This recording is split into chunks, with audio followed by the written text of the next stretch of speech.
तो गाइस आज हम बात करेंगे कावलून कपोका मानवा के नेक्स्ट चैप्टर के बारे में, या फिर इस मानवा को आप 9 ड्रैगन्स कपोका भी कह सकते हो। पिछले वीडियो में हमने देखा था जिंटे नाम के एक बंदे को जिसके माँ बाप उसको छोड़ के चले जाते हैं इस दुनिया से। बेचारे की बहन भी किडनैप हो जाती है और खुद 2 साल तक जेल में सड़ता रहता है। बट फाइनली एक बंदा उसे जेल से बचाता है जिसका नाम होता है शिन किम। इसके बाद जिंटे उसके और उसके मास्टर के साथ ट्रेनिंग करके एक आशासन बन जाता है और निकल पड़ता है रशिया से चाइना हांगकांग में अपनी बहन की तलाश में। और जिंटे की बहन का कनेक्शन हांगकांग की खतरनाक गैंग के साथ हो सकता है, इसके चांस काफी ज्यादा होते हैं। इसीलिए जिंटे आज की वीडियो के स्टार्ट में एक बंदे का पीछा कर रहा होता है जिसे शायद उसकी बहन के बारे में कुछ पता हो सकता है। इस बंदे के साथ जिंटे की काफी ज्यादा तगड़ी फाइट भी चलती है। ये बंदा जिंटे को इतनी ज्यादा टक्कर इसलिए दे पा रहा होता है क्योंकि ये 9 ड्रैगन्स का हिस्सा होता है और इसका नाम होता है ब्लू ड्रैगन। इससे फाइट करते करते जिंटे से पूछता है कि आखिर तेरा मेरी बहन के साथ क्या कनेक्शन है। और जब जिंटे से अपनी बहन का नाम बताता है तो ये बंदा जिंटे की बहन का नाम सुन के काफी ज्यादा हैरान हो जाता है। अब तक ब्लू ड्रैगन जिंटे को जान से मारने की सोच रहा था, लेकिन अब उसके हाव भाव बदल चुके होते हैं। ब्लू ड्रैगन को अच्छी तरीके से पता होता है उसके साथ की एक लड़की जिसका नाम शैडो ड्रैगन है,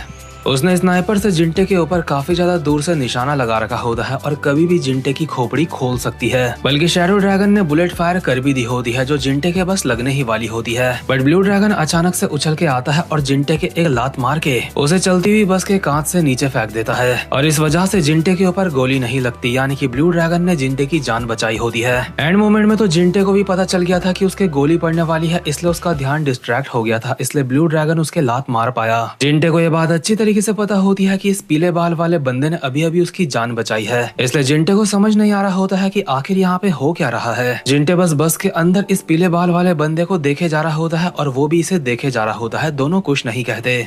इसके बाद पीले बाल वाले बंदे को जो डीमन ड्रैगन ने एक डब्बी दी थी, ये बंदा उस डब्बी को जिंटे की तरफ फेंक देता है। तुझसे अब फिर कभी मुलाकात होगी, और बस इतना कह के यहाँ से चला जाता है। लेकिन शैडो ड्रैगन को अभी बिल्कुल भी अंदाजा नहीं होता कि आखिर यहाँ पे चल क्या रहा है। शैडो ड्रैगन अब भी स्नाइपर से अपना टारगेट ढूंढ रही होती है, यानी कि जिंटे की खोपड़ी। लेकिन जैसे ही शैडो ड्रैगन को जिंटे नजर आता है तो जिंटे एक दीवार के पीछे छुप गया होता है और स्नाइपर के 8x स्कोप से शैडो ड्रैगन ने ये भी देख लिया होता है कि उसके हाथ में वो डब्बी है जो डीमन ड्रैगन ने पीले बाल वाले बंदे को दी थी। शैडो ड्रैगन की रेंज से दूर आने के बाद जिंटे वो डब्बी चेक करता है कि आखिर उस डब्बी के अंदर है क्या, और देखता है कि उसके अंदर 3 पीले रंग की गोलियां हैं। ये गोलियां बिल्कुल ऐसे लग रही होती है जैसे फिश ऑयल की गोलियां होंगी जिसपे ओमेगा 3 होता है। हालांकि ये मैं अपनी तरफ से कह रहा हूँ, जिंटे को ऐसा नहीं लगता। जिंटे को समझ नहीं आता कि आखिर ये चीज है क्या। वहीं दूसरी तरफ हम देखते हैं जिंग जाओ को, जो कि कार में बैठ के अभी कहीं जा रहा होता है और इसकी कार के पीछे वो 2 बंदे भी बैठे होते हैं जो अब तक जिंटे का पीछा कर रहे थे। और आपको ऑब्वियसली याद होगा जिंग जाओ जिंटे की बहन को ढूंढने में उसकी मदद कर रहा है। लेकिन जिंटे को ये नहीं पता कि जो जिंग जाओ है वो हांगकांग की खतरनाक गैंग ट्रायड का एक हिस्सा है। तो खैर इसके बाद जिंग जाओ और बाकी के जो 2 बंदे होते हैं एक अंधेरी सी गली में आते हैं बात करने के लिए। ये दोनों जिंग जाओ को बताते हैं कि इनको यहाँ पे लॉर्ड ल्यू एन ने भेजा है, यानी कि वही बंदा जो ट्रायड के हेड का बेटा है। ये पता लगने के बाद जिंग जाओ इन दोनों को कहता है, ठीक है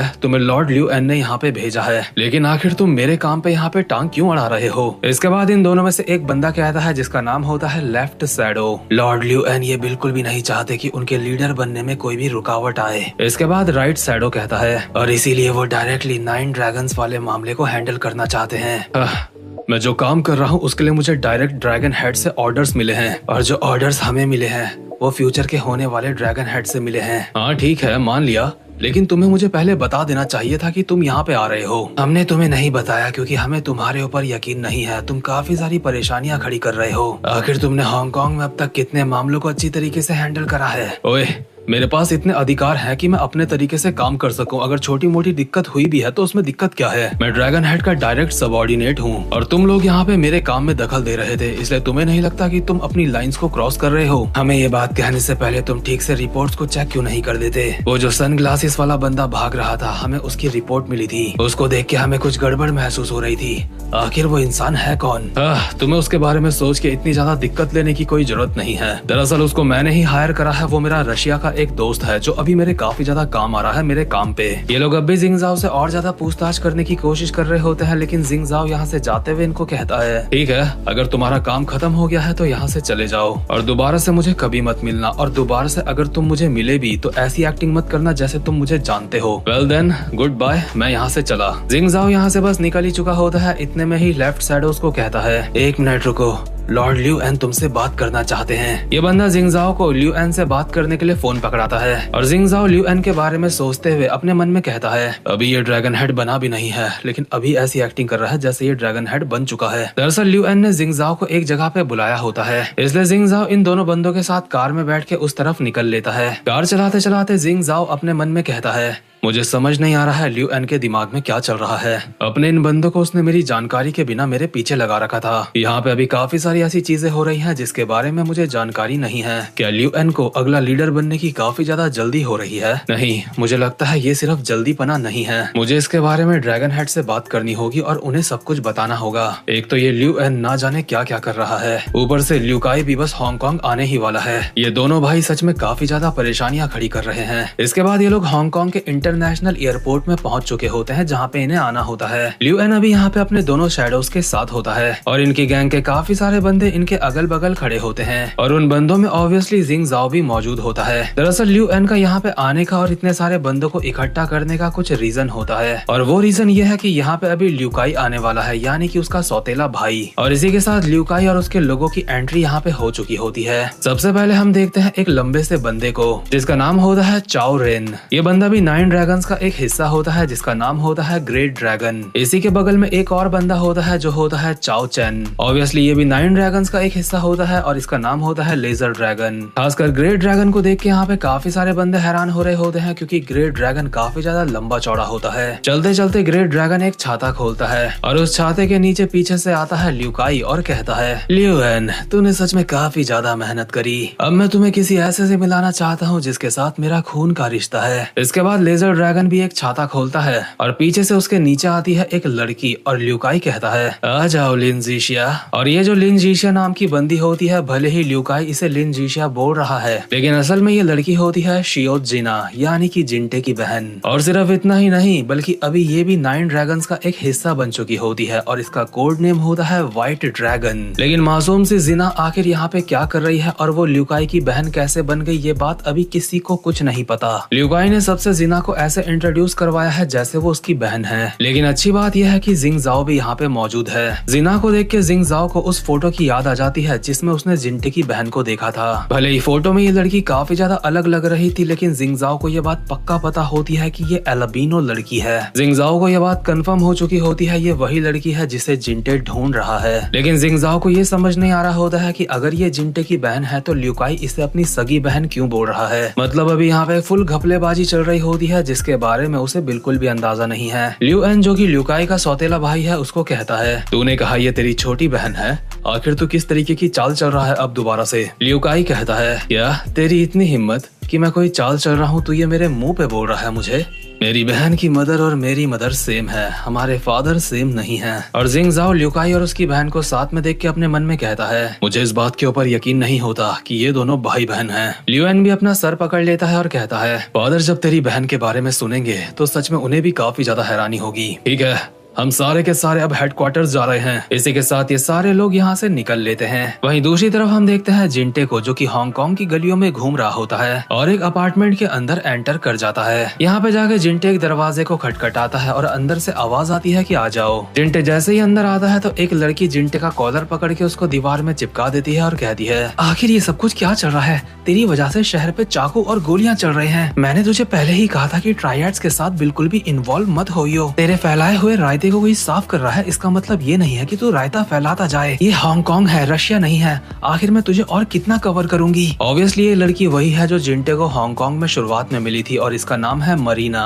जिंटे चुपचाप से इसकी सारी बातें सुन रहा होता है और कहता है, मैं तुम्हें पहले भी बता चुका हूँ, मैं बस यहाँ पे अपनी बहन को ढूंढ रहा हूँ। तुझे आए हुए यहाँ पे अभी कुछ ही दिन हुए हैं और तू इतना ज्यादा हंगामा खड़ा कर चुका है अब तक। तेरे जैसे यहाँ पे और भी लोग आते हैं जो यहाँ पे हंगामा खड़ा करते हैं और मेरी जिम्मेदारी में होते हैं। हंगामा खड़ा करके वो यहाँ से भाग जाते हैं। मेरी वजह से जो भी हंगामा हुआ मैं उसके लिए माफी चाहता हूँ। इतना सब कुछ होने के बाद भी मैं यहाँ पे तुमसे मदद मांगने के लिए आ रखा हूँ। सच में ये बेशर्मी वाली बात है, लेकिन प्लीज मेरी मदद कर दो। इसके बाद जिंटे से वो डब्बी दिखाता है जो ब्लू ड्रैगन ने जिंटे को दी थी और मरीना जब उस डब्बी के अंदर की गोली को देखती है तो उसे पता चल जाता है कि ये गोली क्या चीज है। दरअसल इस गोली का नाम होता है लाइचा, जिसे इंग्लिश में मिल्क टी कहते हैं। ये एक ऐसी चीज है जो हांगकांग के अंदर रिसेंटली ही आई है और मार्केट में बिल्कुल भी अवेलेबल नहीं है। इसका डिस्ट्रीब्यूशन प्रोडक्शन बहुत ज्यादा लिमिटेड है, सबके पास ये नहीं होती क्योंकि इस गोली के अंदर कुछ खास तरीके का केमिकल है। इसलिए मरीना को लग रहा होता है जिस किसी ने भी जिंटे को ये गोली दी है वही लोग इन गोलियों का मैन्युफैक्चरर का काम भी करते हैं, यानी कि इन गोलियों को बनाने का काम करते हैं। और जिंगजाओ के मुताबिक ये जो डब्बी है ये गोंगजाओ के ट्रायड ब्रांच से रिलेटेड है, यानी कि वही ब्रांच जहाँ पे 9 ड्रैगन्स लियू काई के अंडर में काम करते हैं और उन्हीं 9 ड्रैगन्स में से एक जिंटे की बहन भी है। लेकिन जिंटे की बहन वहाँ पे है ये बात जिंटे को पता नहीं अभी।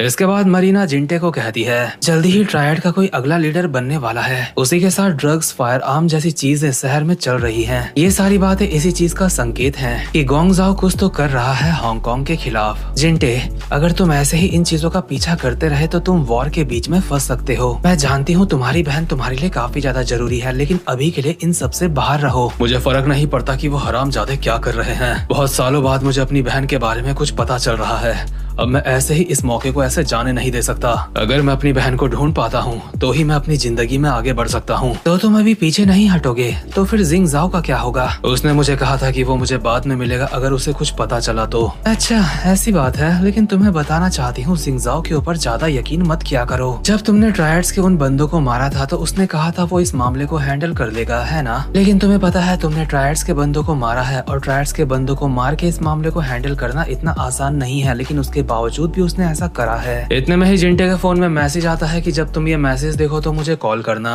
और ऑब्वियसली ये मैसेज जिंगजाओ का ही होगा। तो खैर जिंटे मरीना को थैंक्स कह के यहाँ से निकल लेता है। वहीं दूसरी तरफ ब्लू ड्रैगन डीमन ड्रैगन को कहता है कि मैंने लाइचा हेडक्वार्टर्स के बंदों को दे दिया है। डीमन ड्रैगन कहता है कि तुमने कंफर्म करा था कि वो हेडक्वार्टर्स से ही है जिनको तुमने लाइचा दिया था। ब्लू ड्रैगन को समझ नहीं आता कि अब वो क्या बोले। इतने में ही शैडो ड्रैगन कहती है मैंने देखा था उनमें से कुछ लोग हेडक्वार्टर्स से थे, लेफ्ट शैडो और राइट शैडो वो दोनों के दोनों लियू एन के बॉडीगार्ड हैं, और बाकी के जो 2 बंदे थे उनमें से एक बंदा वो था जिसने वेव ड्रैगन के फोन से हमें कांटेक्ट करा था। चाहे मैं कितनी भी छानबीन कर लूं इसके अलावा मुझे और कुछ नहीं पता चला, लेकिन वो चाकू वाला बंदा जरूर एक रशियन हिटमैन था। आखिर तुमने उस चश्मे वाले बंदे को जिंदा क्यों छोड़ दिया? इससे क्या मतलब है मैंने उसे जिंदा छोड़ दिया, वो जिंदा बच गया। लेकिन तुम्हें नहीं लगता वही वो इंसान है जिसने वेव ड्रैगन को मारा होगा? पता नहीं, वहाँ पे ऐसी सिचुएशन नहीं थी कि मैं उससे ये सवाल करता। मुझे लगता है उसे मार देना ही सही रहता, बाद में चल के वो हमारे लिए परेशानी खड़ी कर सकता है। और सच में ब्लू ड्रैगन और शैडो ड्रैगन को देख के मुझे कुछ तो गड़बड़ लग रही है। ब्लू ड्रैगन ने वो बॉक्स जिंटे को दिया है, लेकिन वो डीमन ड्रैगन को ये बात बता नहीं रहा है। शैडो ड्रैगन ने भी वो बॉक्स जिंटे के हाथ में देखा था, लेकिन उसने भी डीमन ड्रैगन को नहीं बताया और न ही ब्लू ड्रैगन को। लेकिन इतने में ही डीमन ड्रैगन इन दोनों को कहता है लियू काई हांगकांग के हेडक्वार्टर्स में एंटर कर चुका है, इसलिए अब वक्त है अगला कदम उठाने का। हमें ध्यान रखना होगा कोई भी छोटी मोटी चीज हमारे प्लान के बीच में ना आ सके, इसीलिए मैंने किसी ऐसे को बुलाया है जो छोटी से छोटी प्रॉब्लम को भी हमारे प्लान के बीच में नहीं आने देगा। और इसके अगले सीन में हम देखते हैं एक अंधेरी सी जगह पे एक बंदा खड़ा होता है जिसका नाम होता है ली चेन, और ये बंदा एक बहुत ही ज्यादा हाई लेवल का अशासन होता है, और इसको शायद डीमन ड्रैगन ने ही यहाँ पे बुलाया है। और सच में ये बंदे की शक्ल देख के ही साफ पता चल रहा है कि ये काफी ज्यादा खतरनाक है। तो खैर चीजें इस मानवा में काफी ज्यादा इंटेंस चल रही हैं। लियू काई अपना प्लान बना रहा है, जिंटे के अपने गोल्स हैं, साथ ही में लियू एन अगला लीडर बनना चाहता है ट्रायड्स का किसी भी कीमत पे। आगे क्या होने वाला है देखने में सच में काफी ज्यादा मजा आने वाला है। तो खैर गाइस ये वीडियो यहीं पे खत्म होती है। वीडियो को लाइक और चैनल को सब्सक्राइब जरूर से कर लेना। अब मैं मिलूंगा आपसे अपनी नेक्स्ट वीडियो में, तब तक के लिए गुड बाय।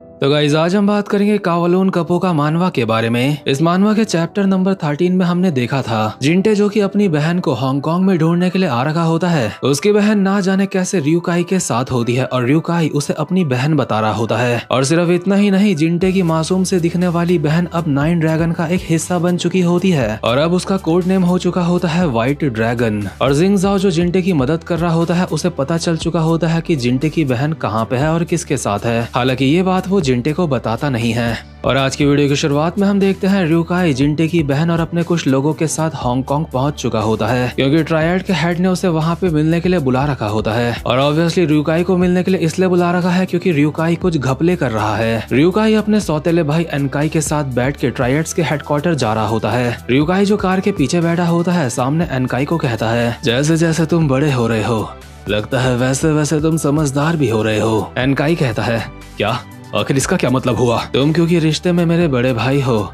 इसलिए तुम आगे बैठे हो, है ना? गलत मत समझ, ऐसा कुछ नहीं है।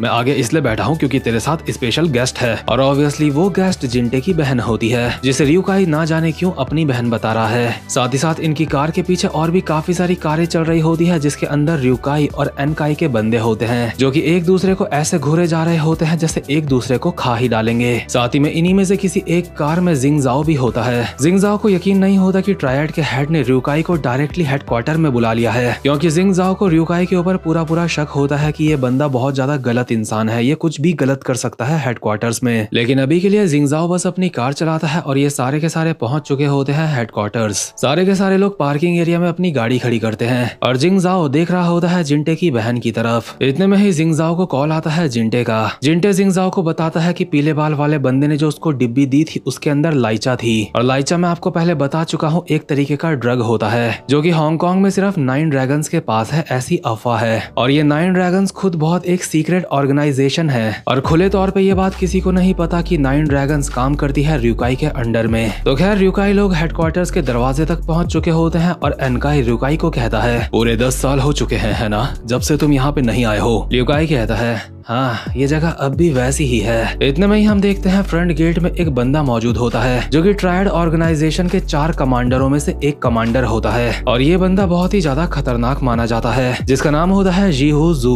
जीहू रियुएन को कहता है लॉर्ड रियुएन, तो आप आ गए। लेकिन इस बंदे को देख के रियुकाई काफी ज्यादा सतर्क होता है क्योंकि ये काफी खतरनाक होता है और अपने मन में कहता है ये जगह येलो ड्रैगन टेम्पल है जो कि ट्रायड का सेंट्रल हेडक्वार्टर है। ये जगह पेनिनसुला का दिल कहलाती है। ये जगह ट्रायड्स के पावर का प्रतीक भी है, साथ ही साथ में ड्रैगन हेड के रहने की जगह भी है। इस जगह का जो भी मालिक होता है वो मालिक होता है पूरे कॉन्टिनेंट का। इतनी खतरनाक जगह होने के बावजूद भी इस जगह पे कोई भी खून खराबा नहीं होता है, और खून खराबा नहीं होता इसकी डायरेक्ट वजह है ड्रैगन हेड के पर्सनल 4 कमांडर्स। हेडक्वार्टर्स का जो एरिया है वो मैनेज करता है जीहू, जो कि यहाँ का सिक्योरिटी चीफ है। साथ ही साथ में मास्टर है फ्लोइंग स्टार फाइटिंग स्टाइल का। यहाँ पे चाहे कोई भी आए सबसे पहले उसकी मुलाकात इस बंदे से ही होती है, और हेडक्वार्टर में और ज्यादा अंदर जाने से पहले सबको अपने हथियार यहाँ पे जमा करवाने होते हैं। और अभी हम देखते हैं जितने भी बंदे यहाँ पे होते हैं सारे के सारे लोग इसको अपने हथियार सौंप देते हैं। वैसे भी ये इतना खतरनाक बंदा होता है कि इससे फाइट करने की हिम्मत बहुत कम ही लोग कर पाएंगे, और रियुकाई तो वैसे भी यहाँ पे अपने बाप के बुलावे पे आया है, इसलिए उसे हथियार जमा करने ही पड़ेंगे। तो खैर सारे के सारे लोग अपने हथियार जमा करा के आगे की तरफ बढ़ते हैं, और सेकंड फेज में इन सबकी मुलाकात होती है सेकंड कमांडर से। इस कमांडर का नाम होता है लिंग ग्यू, और इस बंदे को फिस्ट किंग भी कहा जाता है। और ऑब्वियसली इसे फिस्ट किंग इसलिए कहा जाता है क्योंकि इसे फिस्ट आर्ट में महारत हासिल है, बल्कि इसके बारे में तो ये भी अफवाह फैली हुई है कि बॉक्सिंग में इसका सामना कोई नहीं कर सकता। रियुकाई इस जैसे खतरनाक बंदे के सामने बिना किसी हथियार के होता है, इसलिए वो अपने मन में कहता है बिना हथियार के इसके सामने खड़ा होकर ऐसा लग रहा है जैसे मेरे सामने कोई शेर खड़ा है और पीछे कोई भेड़िया खड़ा है। ये सारे लोग इस बंदे को भी पास करते हुए आगे निकल जाते हैं, लेकिन यहाँ पे एक दूसरे को जिस तरीके से ये लोग देख रहे होते हैं वो चीज साफ दर्शा रही होती है कि इनको एक दूसरे के ऊपर यकीन नहीं है। इसके बाद आगे चलते चलते गार्डन से होते हुए ये लोग पहुँचते हैं मेन हॉल के अंदर। यहाँ पे पहुंचते ही रियुकाई को दिखता है तीसरा कमांडर ट्रायड्स का, और ये वाला कमांडर और भी काफी ज्यादा खतरनाक किस्म का होता है। इसे ट्रायड्स के ब्लड एरा का लेजेंड भी कहा जाता है। साथ ही साथ में पूरे कॉन्टिनेंट के सबसे ज्यादा महान मार्शल आर्टिस्ट में से एक होता है ये बंदा, इसीलिए इसको सुप्रीम मार्शल आर्टिस्ट भी कहते हैं, जिसका नाम होता है हान। मतलब कि ये इस तरीके का बंदा होता है कि जिसकी मौजूदगी ही किसी की फाड़ने के लिए काफी है। और इसके बाद हम लोग देखते हैं ट्रायड्स के चौथे कमांडर को।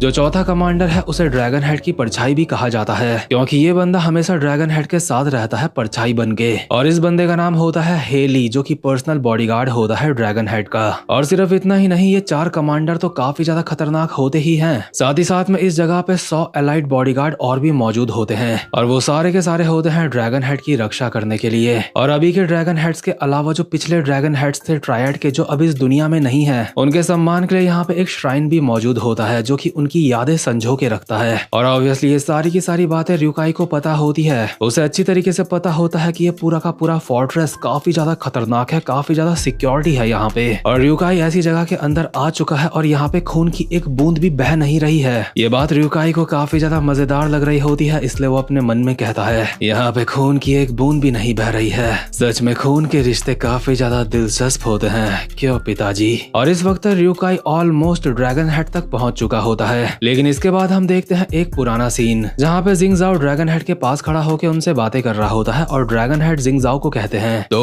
जो मैंने तुम्हें काम दिया था, क्या उसमें कोई तरक्की हो रही है या फिर नहीं? जिंगजाओ कहता है, मेरा एक बंदे से सामना हुआ था, मुझे उसके ऊपर शक था कि वो 9 ड्रैगन्स में से एक बंदा है, लेकिन मेरे रास्ते में कुछ ऐसी परेशानियां खड़ी हो गई थी जो मैंने सोचा भी नहीं था। उस वजह से मैं उस बंदे को पकड़ नहीं पाया। क्या कुछ परेशानियां खड़ी हो गई थी?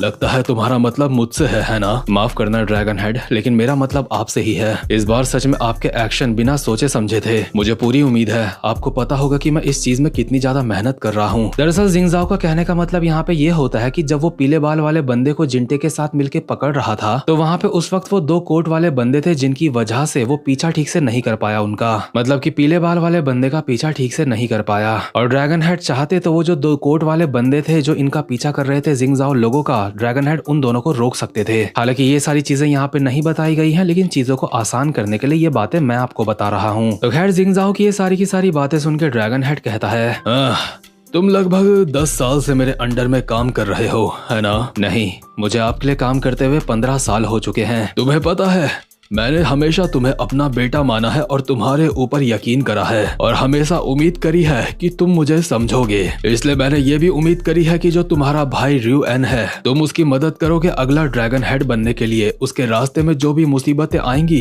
तुम उनको हटाओगे। उम्मीद करता हूँ मैं जो कुछ भी बोल रहा हूँ तुम्हें मेरी बात समझ आ रही होगी, है ना? ड्रैगन हेड, मैंने इस चीज की पॉसिबिलिटी को कंफर्म कर लिया है कि जो लाइचा है उसे प्रोबेबली 9 ड्रैगन्स ही बना रहे हैं। अच्छा, तुम उस लाइचा के बारे में बात कर रहे हो जिसके बारे में हम बहुत समय से ढूंढ रहे हैं? हाँ, मैं उसी लाइचा के बारे में बात कर रहा हूँ जो कि हांगकांग में बिल्कुल बैन है। अच्छा, जो तुम बोल रहे हो अगर ये सच है तो एक बार में ही हम सारी की सारी प्रॉब्लम को अपनी खत्म कर सकते हैं। मतलब कि शायद ड्रैगन हेड ये सोच रहा है कि वो र्यूकाई से बात करेगा कि अगर जो 9 ड्रैगन तेरे अंडर में है तो जो कुछ भी वो कर रहे हैं उनको करने से मना कर दे। ऐसा मुझे लगता है, जरूरी नहीं कि ड्रैगन हेड ऐसा सोच रहा होगा। और जो लाइचा नाम का ड्रग होता है उसके बारे में पता करते करते जिंगजाओ के हाथ में एक फोटो लगी होती है जिसमें ऑब्वियसली एक आदमी होता है और इस फोटो के पीछे लिखा होता है गैब्रियल चैंग। जिंगजाओ ड्रैगन हेड को बताता है कि ये जो बंदा है, अभी ये चीज कंफर्म नहीं है कि ये 9 ड्रैगन का हिस्सा है या फिर नहीं है, लेकिन ये बात तो पक्की है जो लाइचा है इससे उसका कुछ ना कुछ तो कनेक्शन है। ये जानकारी जान के ड्रैगन हेड कहता है, तुमने सच में बहुत अच्छा काम करा, इस बारे में मैं र्यू एन को भी बता दूंगा। लेकिन ड्रैगन हेड ने डायरेक्ट र्यूकाई को यहाँ हेडक्वार्टर्स में बुला लिया होता है और ये बात जिंगजाओ को क्योंकि पसंद नहीं आती, इसलिए जिंगजाओ कहता है, माफ करना, लेकिन जिस तरीके से आप चीजों को हैंडल कर रहे हो ये कोई सही तरीका नहीं है। र्यूकाई यहाँ पे आया है, इसके पीछे जरूर कोई ना कोई उसकी वजह होगी। साथ ही साथ में र्यूकाई के साथ जो बंदे आए हैं मुझे तो ये भी शक है कि वो भी 9 ड्रैगन से कनेक्ट हो सकते हैं। वैसे जिंगजाओ का शक बिल्कुल सही होता है, वो बंदे सच में 9 ड्रैगन से ही होते हैं। भले ही जिंगजाओ को हेडक्वार्टर्स की ताकत के ऊपर पूरा यकीन होता है, लेकिन उसके बावजूद भी उसे अच्छा नहीं लग रहा होता है कि र्यूकाई यहाँ पे आ चुका है, क्योंकि ऑब्वियसली उसे र्यूकाई के ऊपर कुछ ना कुछ शक है। दरअसल ड्रैगन हेड अभी जो भी फैसले ले रहे होते हैं वो एक बाप बन के ले रहे होते हैं, ड्रैगन हेड बन के नहीं ले रहे होते। जिंगजाओ उन्हें समझाता है कि आप जो भी कर रहे हो सही नहीं कर रहे हो, लेकिन वो मानते नहीं और जिंगजाओ को कहते हैं कि अब और ज्यादा शिकायत मत कर, चुप हो जा। और आपको बता दूं जो ड्रैगन हेड अपना बाप वाला प्यार दिखा रहे हैं सिर्फ र्यू एन को दिखा रहे हैं। तो खैर इसके बाद जिंगजाओ यहाँ से बाहर की तरफ जा रहा होता है और र्यूकाई अंदर की तरफ आ रहा होता है, इसलिए ये दोनों एक दूसरे के अगल बगल से गुजरते हैं और इन दोनों की हल्की सी नजरें भी मिलती हैं। और र्यूकाई को देख के जिंगजाओ अपने मन में कहता है, र्यूकाई जो कि गोंगजाओ ट्रायड ब्रांच का हेड है, ड्रैगन हेड की काफी सारी नाजायज औलादे हैं, लेकिन उन नाजायज औलादों में से ये अकेला ऐसा है जिसके पास इतनी ताकत है, इतनी फोर्स है जो कि र्यू एन को चैलेंज कर सके। हो सकता है कि ड्रैगन हेड र्यूकाई को अपने बेटे की तरह देखते होंगे, लेकिन र्यूकाई कोई ऐसा इंसान नहीं है जो खून के बंधनों से बंध सकता है। जिंगजाओ जब अभी घूर घूर के र्यूकाई को देख रहा होता है तो जिंटे की बहन पीछे जिंगजाओ को देखती है, इसलिए जिंगजाओ अचानक से ऐसी एक्टिंग कर रहा होता है जैसे वो वहाँ पे देख ही नहीं रहा था। जिंगजाओ को समझ नहीं आ रहा होता है कि आखिर यहाँ पे क्या चल रहा है और आगे क्या होने वाला है। इसके बाद सीन शिफ्ट होता है और हम देखते हैं एक जगह का सीन जहाँ पे जिंगजाओ अकेला बैठा होता है और यहाँ पे जिंटे उससे मिलने के लिए आता है और जिंगजाओ को कहता है, आखिर ये कैसी जगह मिलने के लिए बुलाया है बे तूने मुझे? देखो अभी बारिश हो रही है इसलिए तुम्हें नहीं लगता कि ड्रिंक करने के लिए ये बिल्कुल परफेक्ट जगह है। चलो पहले कुछ खा लेते हैं, उसके बाद आराम से बात करते हैं। ये लोग खाना वगैरह मंगाते हैं और खाते खाते ही बात करने लगते हैं। जिंगजाओ कहता है, जैसा कि मैंने सोचा था, लाइचा को जरूर गोंगजाओ ब्रांच ही डिस्ट्रीब्यूट कर रही है इधर उधर। लेकिन जिंटे बस सुन रहा होता है और सुनते सुनते अपने नूडल्स खा रहा होता है और थोड़ी देर बाद खाते खाते ही जिंगजाओ से कहता है, लेकिन जिनकी जो बात कर रहा है वो लोग हैं कौन? मेरा मतलब कि वो जो 2 कोट वाले बंदे थे जो हमारा पीछा कर रहे थे वो कौन थे? जिंगजाओ को अच्छी तरीके से पता होता है कि वो लोग रियो एन के बॉडीगार्ड थे, इसलिए वो अपने मन में कहता है मुझे इसे बताना होगा कि वो लोग हमारे दुश्मन नहीं थे। इसलिए जिंगजाओ जिंटे को कहता है अच्छा वो लोग, वैसे मैं श्योर तो नहीं हूँ लेकिन वो हांगकांग के ट्रायड ब्रांच से हो सकते हैं। अच्छा, उन लोगों का तो गोंगजाओ ब्रांच के साथ कुछ मनमुटाव चल रहा है ना?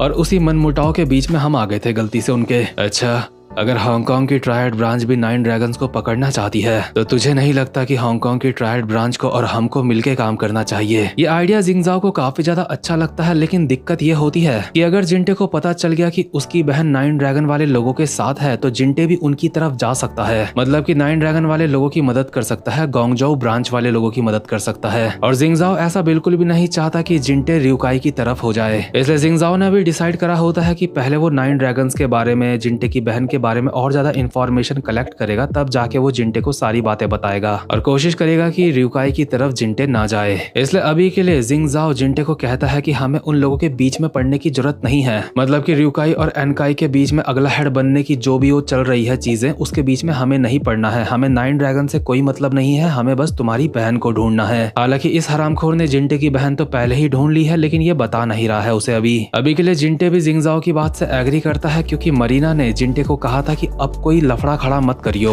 और अगर जिंटे हांगकांग की ट्रायड ब्रांच के साथ मिलकर काम करता है तो लफड़े हो सकते हैं। इसके बाद जिंगजाओ गैब्रियल चैंग वाली फोटो जिंटे को भी दिखाता है। जिंगजाओ जिंटे को ये फोटो दिखा के कहता है कि हम इस बंदे को धप्पा करने वाले हैं। इस बंदे का नाम गैब्रियल चैंग है और दूसरा नाम है चैंग ये। जिंगजाओ को पूरा यकीन होता है कि लाइचा को डिस्ट्रीब्यूट करने में कहीं ना कहीं इस बंदे का बहुत बड़ा हाथ है। भले ये बंदा काफी ज्यादा जानलेवा हो सकता है, लेकिन हमें इसे धप्पा करना ही होगा, तभी हमें कुछ पता चल पाएगा। और आपको बता दो, अभी जहाँ पे जिंगजाओ लोग बैठे हैं वहाँ पे बारिश हो रही है, और इसी के एक दूसरे सीन में हम देखते हैं जहाँ पे बारिश हो रही होती है, जहाँ पे गैब्रियल चैंग होता है। गैब्रियल चैंग को काफी सारे बंदों ने घेर रखा होता है जो कि उसको मारने के लिए उसके पास आ रहे होते हैं, लेकिन गैब्रियल चैंग अपनी तलवार बाहर निकाल के उन सबको काट देता है और कहता है वो लोग हेडक्वार्टर्स पहुंच चुके हैं। मतलब कि ये बंदा रियुकाई की बात कर रहा है कि वो हेडक्वार्टर्स पहुंच चुका है, और अभी हमें इसकी असली पहचान भी रिवील होती है। असल में ये भी 9 ड्रैगन्स का एक हिस्सा होता है जो कि होता है ब्लैक ड्रैगन। और क्योंकि जहाँ पे जिंगजाओ लोग हैं वहाँ पे भी बारिश हो रही है, यहाँ पे भी बारिश हो रही है, इसलिए मुझे लगता है कि जिंगजाओ लोग इसके काफी ज्यादा करीब हो सकते हैं। मतलब कि आगे चल के हमें पंगे वंगे बहुत ही बढ़िया करके देखने को मिलने वाले हैं। लेकिन सबसे बड़ी बात, क्या जिंटे अपनी बहन से वापस से मिल पाएगा या फिर नहीं? और अगर वो अपनी बहन से मिलेगा तो उसकी बहन का क्या रिएक्शन होगा? तो खैर, ये सारी की सारी चीजें हमें आगे पता चलने वाली हैं। और आपको एक और बात बता दूं, हम इस मानवा के ऑलमोस्ट लेटेस्ट चैप्टर के काफी ज्यादा करीब हैं। तो खैर गाइस, इसी के साथ ये वाली वीडियो भी यहीं पे खत्म होती है। वीडियो को लाइक और चैनल को सब्सक्राइब जरूर से कर लेना। अब मैं मिलूंगा आपसे अपनी नेक्स्ट वीडियो में, तब तक के लिए गुड बाय।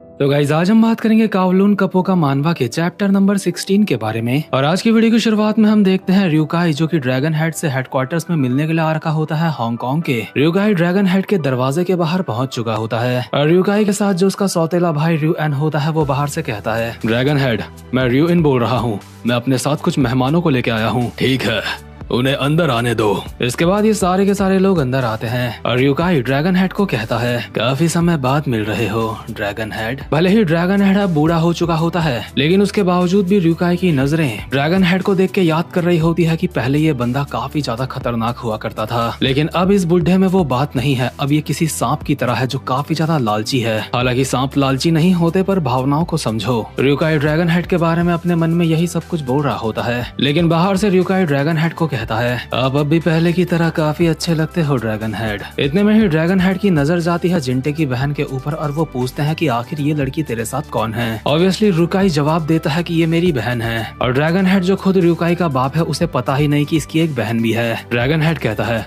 क्या ये तुम्हारी बहन है?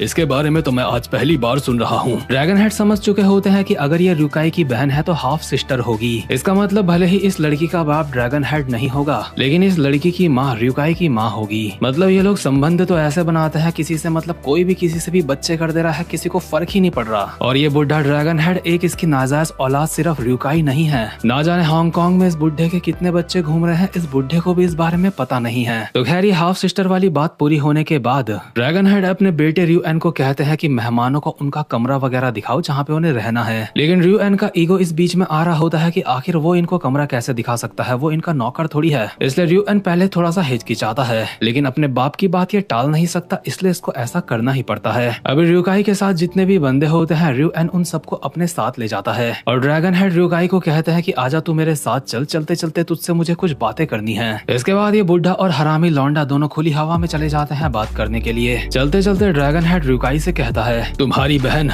बिल्कुल तुम्हारी माँ की तरह लगती है। क्या मेरी माँ की तरह लगती है? हाँ देखो, मुझे पता है तुम्हारी माँ के बाद तुम्हें काफी ज्यादा परेशानियां झेलनी पड़ी होंगी। भले ही तुमने अपनी शुरुआत बहुत ही ज्यादा निचले स्तर से करी थी, लेकिन आज के दिन तुमने ट्रायड की एक अपनी बहुत बड़ी ब्रांच बना ली है। इससे मैं सच में काफी ज्यादा इम्प्रेस हुआ हूँ। जहाँ कुछ लोग कहते हैं वो मेरे बेटे हैं, लेकिन वो ऐसा नहीं कर पाए, लेकिन तुम वैसे नहीं हो, तुम उन कीड़ों से काफी ज्यादा अलग हो। रियोकाई सीरियस होके कहता है, ड्रैगन हेड आप तो मुझे शर्मिंदा कर रहे हैं, ये सब कुछ मैं आपकी मदद के बिना नहीं कर पाता। वैसे आपने मुझे हांगकांग बुलाया, इसकी क्या वजह है? इसके बाद ड्रैगन हेड एक एग्जाम्पल के साथ कहता है, एक कार्प मछली पानी के ऊपर तैरती है सरवाइव करने के लिए, और जब मैंने देखा तुम भी अपनी किस्मत को बदल के सरवाइव कर रहे हो और इतनी दूर तक आ गए हो, तो तुम्हें देख के मुझे कार्प मछली की ही याद आई थी। वहीं दूसरी तरफ रियो एन तुम्हारा भाई, वो एक शिल्क कोई फिश की तरह है। भले ही ये मछली बाहर से दिखने में काफी ज्यादा अच्छी लगती है, लेकिन ये मछलियाँ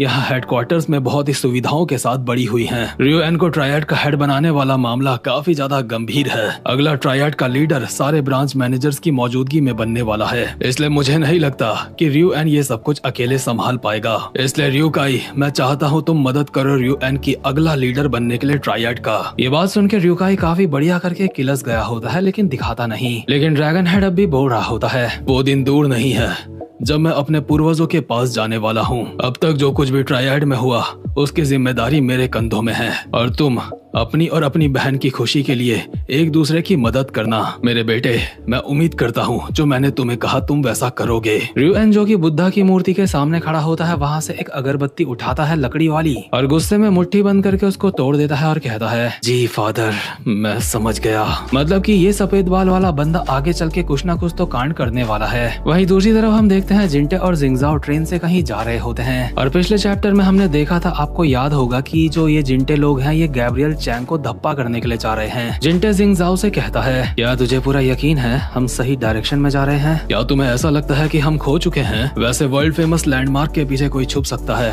ये तो कोई भी नहीं सोच सकता, इसलिए ये सवाल पूछना लाजमी है। यानी कि जिस बंदे को ये ढूंढने जा रहे हैं वो किसी फेमस लैंडमार्क के पीछे वाली जगह पे छुपा हुआ है। तो खैर ट्रेन के बाद इसके बाद ये एक बोट पकड़ते हैं और पहुंच जाते हैं एक फिशिंग विलेज में। भले ये फिशिंग विलेज दिखने में काफी ज्यादा आम लग रहा होता है, लेकिन ये एक इस तरीके का आइलैंड है कि यहाँ पे बहुत ही पुराने समय पे एक एम्परर भी छुपा हुआ था। कुल मिला के ये जगह छुपने के लिए काफी ज्यादा बढ़िया है। ऊपर से ट्रायड की रीच अच्छी तरीके से यहाँ पे नहीं है, और ऑब्वियसली ये सब कुछ इसलिए है क्योंकि ये जगह हांगकांग से काफी ज्यादा दूर है। चलते चलते ये लोग अभी एक बोट की तरफ देखते हैं जहाँ पे इन्हें दो बंदे दिखाई देते हैं, और जिंगजाओ जिंटे को कहता है कि हमें उसी तरफ जाना है। और यहीं पास पे हम देखते हैं एक व्हाइट कोट वाला बंदा किसी से कॉल पे बात करते हुए बोल रहा होता है, ठीक है हम यहाँ पे पहुंच चुके हैं, आखिर ये कैसी जगह है, यहाँ के पानी से काफी स्मेल आ रही है। और ये जो बंदा होता है शॉनजिन ट्रेडिंग कंपनी का डायरेक्टर होता है, जिसका नाम होता है नामग्युक ह्यूक। इसके बाद यहाँ पे व्हाइट कोट वाले बंदे का बॉस आता है और वो अपने बॉस को कहता है, सर इस तरफ आइए सर। और हाँ, जिंटे लोग यहाँ पे अभी किसी से मिले नहीं हैं, और जो काले कोट वाला बंदा अभी अभी हमने देखा था, अभी हमें उसका चेहरा नहीं दिखाया जाता।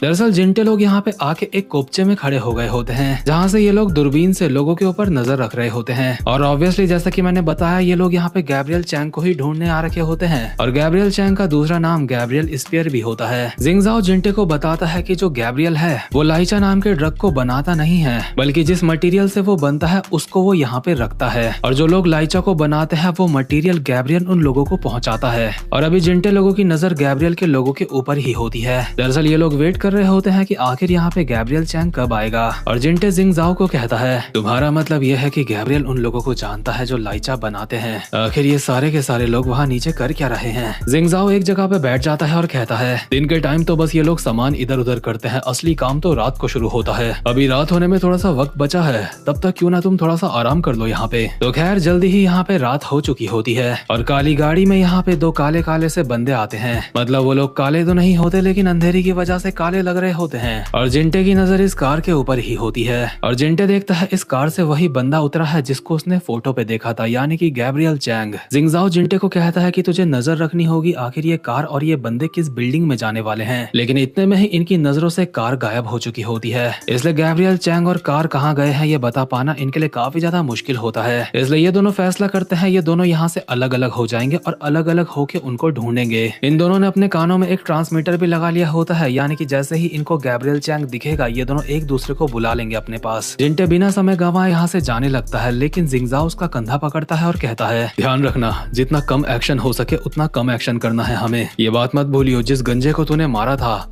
उसी वजह से हम यहाँ पे आए हैं। ठीक है, मैं समझ चुका हूँ। इसके बाद गैब्रियल चैंग जिस बिल्डिंग के अंदर गया था ये दोनों उसके बाहर आते हैं, जहाँ पे एक गार्ड भी खड़ा होता है। ये कामचोर गार्ड खड़ा खड़ा होके सुस्ता रहा होता है और जिंटे इसके पीछे से आके इसकी गर्दन दबा के इसको जिंदगी भर का रेस्ट दे देता है। इस बंदे का रेस्ट इन पीस होने के बाद ये दोनों अंदर की तरफ देखते हैं और अंदर काफी ज्यादा सन्नाटा होता है और जिंगजाओ जिंटे को कहता है कि मैं उस तरफ जाता हूँ और तू दूसरी तरफ जा, और अगर गैब्रियल दिखा तो मुझे बता दियो। इसके बाद ये दोनों फाइनली यहाँ से पूरी तरीके से अलग हो चुके होते हैं और हम देखते हैं एक अंधेरी सी गली में गैब्रियल चैंग यहाँ पे घूम रहा होता है। इसके बाद हम देखते हैं 9 ड्रैगन्स के दो बंदों को जो शायद यहीं पे होते हैं। शायद ये दोनों ही लोग यहाँ पे कार पे आए थे। एक होता है डीमन ड्रैगन और दूसरी ये जो लड़की है ये है शायद shadow dragon. Shadow dragon demon dragon को बोल रही होती है कि गैब्रियल इतना चौड़े में क्यों घूम रहा है वहाँ पे। डीमन ड्रैगन कहता है उसके काम करने का यही स्टाइल है। डीमन ड्रैगन शैडो ड्रैगन से पूछता है कि जो चश्मे वाले बंदे को तूने देखा था क्या वही किलर है वेव ड्रैगन का। वेव ड्रैगन यानी कि वही टकला जिसको जिंटे ने शुरुआत में मारा था हांगकांग में। शैडो ड्रैगन बताती है कि दरअसल वहाँ पे मैंने जितने भी बंदे देखे थे उन सब ने ही चश्मे पहने थे, लेकिन जो अलग एक चश्मे वाला बंदा था जो कि ब्लू ड्रैगन से फाइट कर रहा था, उस बंदे का फाइटिंग स्टाइल बहुत ही गैर जिम्मेदार था, यानी कि वो बंदा बहुत ही जंगली तरीके से फाइट कर रहा था। हम देखते हैं गैब्रियल चैंग भी यहीं पे मौजूद होता है और डीमन ड्रैगन इन लोगों को कहता है जैसा हमने प्लान करा था चीजें हम बिल्कुल वैसी ही करेंगे, और अगर वो चश्मे वाला बंदा जो ब्लू ड्रैगन के साथ फाइट कर रहा था वो यहाँ पे हमें दिखा, इससे पहले कि डीमन ड्रैगन इसके आगे और कुछ कहता, गैब्रियल चैंग कहता है अगर वो यहाँ पे दिखा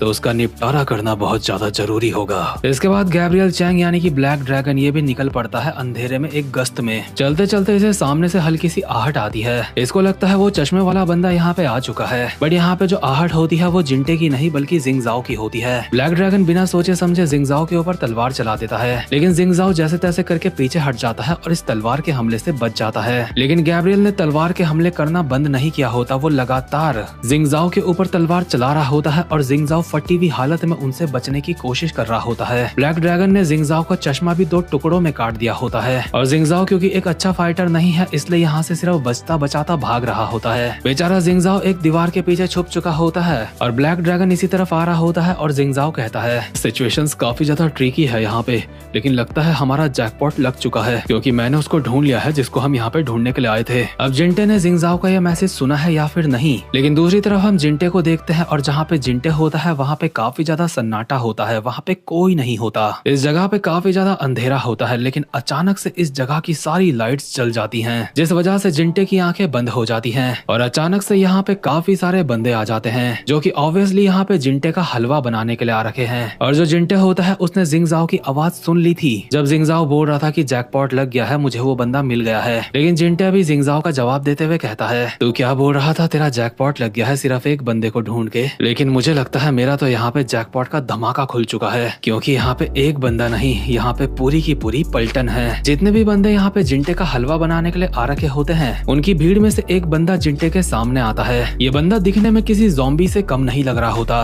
दरअसल ये बंदा ब्लैक सोसाइटी गैंग का नंबर 3 का बंदा होता है। अब तक आपने इस मानवा में इस गैंग का नाम नहीं सुना होगा, लेकिन अभी जिंटे लोग हांगकांग से काफी ज्यादा दूर आ रखे हैं और यहाँ पे यही गैंग चलती है। ये जो ज़ॉम्बी जैसा दिखने वाला बंदा होता है इसका नाम होता है ली शोंग ग्वांग, जो कि जिंटे के सामने आके उसको कहता है आखिर तू कौन है और यहाँ पे क्या कर रहा है। देखो पंगे तो होने वाले हैं, इसमें कोई भी शक वाली बात नहीं है, लेकिन जिंगजाओ हरामखोर इतना बड़ा हरामखोर है कि उसको पता है कि जिंटे की बहन कहाँ पे है, लेकिन उसको बता नहीं रहा है और अपने साथ उसको लेके ना जाने कहाँ कहाँ डोल रहा है। तो खैर इसी के साथ ये वाला चैप्टर यहीं पे खत्म होता है। उम्मीद करता हूँ कि आपको आज की वीडियो भी अच्छी लगी हो। अब मैं मिलूंगा आपको अपनी नेक्स्ट वीडियो में, तब तक के लिए गुड बाय।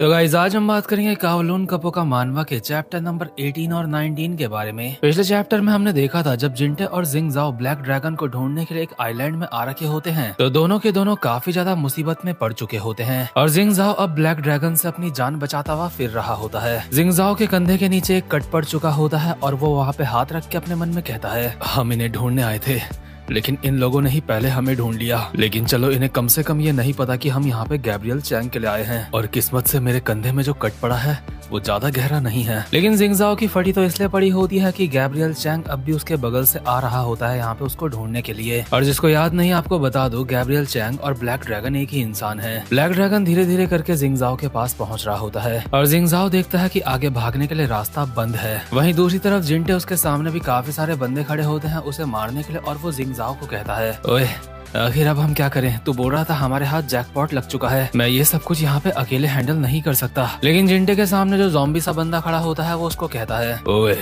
आखिर अभी तू किससे बात कर रहा है? जिंगजाओ को भी इस बंदे की आवाज सुनाई देती है और वो जिंटे को कहता है कि तुम्हारे सामने जो बंदे खड़े हैं मुझे बताओ कि वो कैसे दिख रहे हैं। जिंटे कहता है, क्या तुझे ये जानना है ये कैसे दिखते हैं? इन्होंने यहाँ मुझे कुत्तों की तरह चारों ओर से घेर लिया है। लेकिन ज़ॉम्बी जैसा बंदा अपनी कुल्हाड़ी निकाल के जिंटे को दिखाते हुए कहता है, ओए मैंने तुझसे कुछ सवाल पूछा, क्या तुझे मेरे सवाल की कोई चिंता नहीं है? जिंगजाओ को इस बात का अंदाजा तो हो रहा होता है कि जिंटे के सामने भी ब्लैक सोसाइटी गैंग के बंदे हो सकते हैं, लेकिन अभी वो इस कंडीशन में नहीं है कि जिंटे की परवाह करे क्योंकि उसकी खुद की जान खतरे में है। क्योंकि ब्लैक ड्रैगन चलते चलते जिंगजाओ के काफी ज्यादा करीब आ चुका है। जिंगजाओ को समझ नहीं आ रहा होता है कि अब आखिर वो करे तो करे क्या। यहाँ से भागने के लिए भी वहाँ पे कोई जगह नहीं होती। पर इतने में ही जिंगजाओ को एक खुला दरवाजा दिखता है और उस दरवाजे के अंदर जाने के लिए जिंगजाओ को ब्लैक ड्रैगन के काफी ज्यादा पास से गुजरना होगा और उसके पास से गुजरने में ब्लैक ड्रैगन उसको काट भी सकता है। लेकिन जिंगजाओ के पास अभी और कोई रास्ता नहीं होता, इसलिए लेंडी कुत्ते की तरह वो दौड़ लगा देता है। जैसे ही ब्लैक ड्रैगन उसको देखता है तो अंधाधुन उसके ऊपर तलवार चलाने लगता है। जिंगजाओ बहुत ही बाल बाल इसके हमलों से बच रहा होता है और साथ ही साथ में जिंटे को कहता है, मेरी बात सुन,